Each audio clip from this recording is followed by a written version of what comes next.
Let's face it, the average American is inundated by a ceaseless barrage of info overload, multi-sourced distractions, insecurity, fear, and an ongoing parade of contradictory observations which literally paralyze the mortal mind.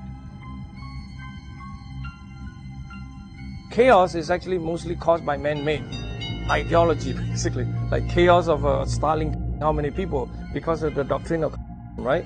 And Mao Zedong. So many Chinese where people are starving and eating dust. Our population is striving to swim against the current of an electromagnetic tidal wave of social media. 3, 4, and 5G networks, smartphones, smart meters, and smart cities.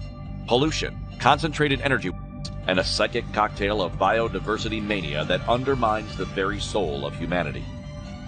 Chemtrails and GMO foods from spooky organizations.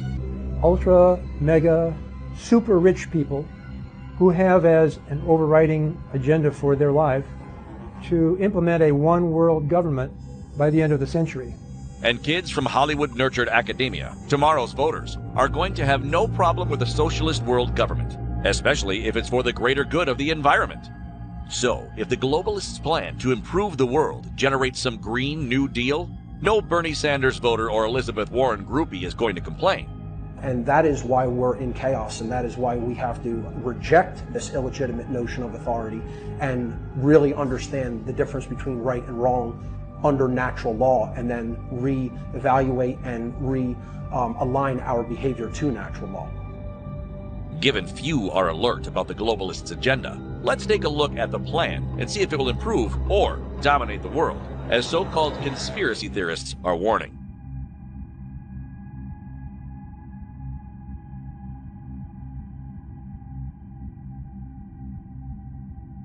First of all, conspiracy theory is a view of reality that acknowledges that there are hidden forces at work in society, and that the people who are making things happen don't want the common folks to know about it. They have a hidden agenda, like hidden agendas in government and in the media, in the schools.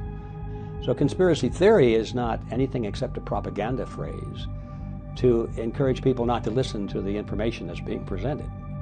Fortunately, the plan is all there in an easy-to-read 351-page document entitled Agenda 21. Agenda 21 is a 351-page document, and obviously if anyone can go on the internet and see it, common sense would tell us that it could not be a conspiracy theory. It's a conspiracy fact.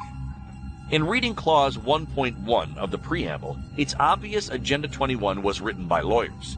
Given this, we now know that 99% of the global population, plus the illiterate, will probably not read it. Then, Clause 1.2 makes it clear that Agenda 21 is a global partnership, an innocent partnership built on a resolution from the UN's Friendly General Assembly. All members of the United Nations belong to the General Assembly.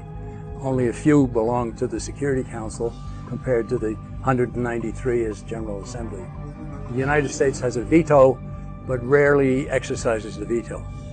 They go ahead and they accept whatever the UN wants to be done, and our ambassador to the United Nations, usually a member of the Council on Foreign Relations, will go along with almost anything. Clause 1.3 goes on to say that the agenda reflects a global consensus, and its implementation is first and foremost the responsibility of governments. By reading the first three clauses, any intelligent citizen can see that Agenda 21 is not only a plan and a partnership, but a call for governments of the world to unite. Sound familiar? Earlier, didn't Karl Marx, founder of communism, call for workers of the world to unite? The idea of uniting to overthrow capitalism and its middle class.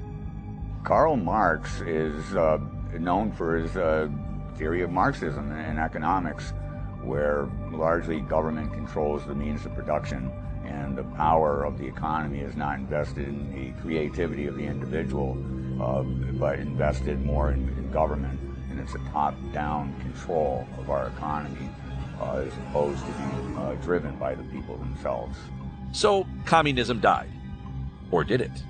Sounds like the United Nations has resurrected communism and repackaged it as Agenda 21. After all, what could be better than a planet-wide central system of government control to ensure better protected and managed ecosystems, as stated in Clause 1.1? Central planning is a concept in totalitarian regimes by which all decision-making and all power and all wealth are held not by individual families, not by corporations, but only by the state. The state therefore takes all decisions, decides how every town and village should be planned, how it should look, how everything that moves and has its being in the country shall be directed from the center. Let's take a closer look at just the United Nations itself, the organization that hatched Agenda 21, and see what some of its founding principles are. Let's start with the UN's Declaration of Human Rights and see how it compares with the U.S. Bill of Rights. In our Constitution, our Bill of Rights, our Declaration of Independence, we are very much told by the Founding Fathers that our rights come from God, that they are inalienable rights given to us by our Creator. The UN Declaration of Rights has no mention of God, no mention of a higher authority. The UN sees itself as the higher authority. We hold these truths to be self-evident, that all men are created equal and endowed by their Creator with certain inalienable rights. Not only based on human rights, but it's based on natural law. Surely, if the UN is calling for its 193 governments to partner, they will be partnering behind worthwhile principles. Principles similar to the principles in the U.S. Constitution, a document that facilitated the creation of the freest and wealthiest nation that has ever existed. A nation that millions of people migrate to in order to escape their UN member nations. The Bill of Rights is a set of absolutes. Here they are. You can't do this, and this, and there's no exception clause. Whereas the Declaration of Human Rights in the UN system specifically says, well, these rights can be exercised as long as they don't conflict with the purposes and goals of the United Nations. Well, who determines that? Well, the political people that are operating the United Nations.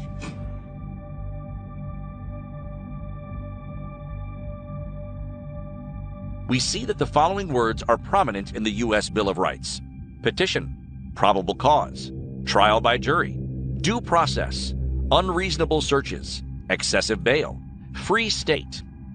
But when we search for these words in the UN's declaration, none of them are present. These are among the backbone of constitutional government and personal liberty. If you eliminate those, you basically have eliminated the essence of American liberty. Government is not seen in the American tradition as the grantor of rights, but rather as the protector of rights. If you were to take the Bill of Rights, the first 10 amendments of the Constitution, and the United Nations Declaration of Human Rights, you'll see two vastly different documents. One of them protects rights that are ours, God-given. The other one gives rights and then qualifies those rights out of existence. I don't know about you, but this is a little creepy. A Bill of Rights for a 193 government partnership that has no mention of the right to petition, no mention of probable cause, no mention of trial by jury, no mention of due process, and no mention of freedom from unreasonable searches. The UN Declaration sounds like a recipe for a police state. But even scarier, it sounds like a recipe for a really big police state. Jails, prisons, fines, penalties if necessary. A police state is where its primary characteristic is that the police are at your doorstep. The police are telling you what to do, or at least they're to make sure you do it after the politicians tell you what to do. So a police state is a totalitarian state. What we need to do is get rid of the police component of the state. Let's make the state something to protect us, not to police us. Out of the 195 countries in the world, the UN has 193 governments of these countries signed up to forward their non-binding agenda. That's a lot of governments, and none of them, or their people, are being advised to have a Bill of Rights that says anything about petition, probable cause, trial by jury, due process, unreasonable searches, excessive bail, or free states. And you can read through most of each of these documents, but they also say then, but we can pass a law to suspend it. You can't suspend a Bill of Rights, anything in the Bill of Rights in the United States. If this is the UN's view of human rights, it sounds like their agenda is not only a plan for a police state, but a global police state.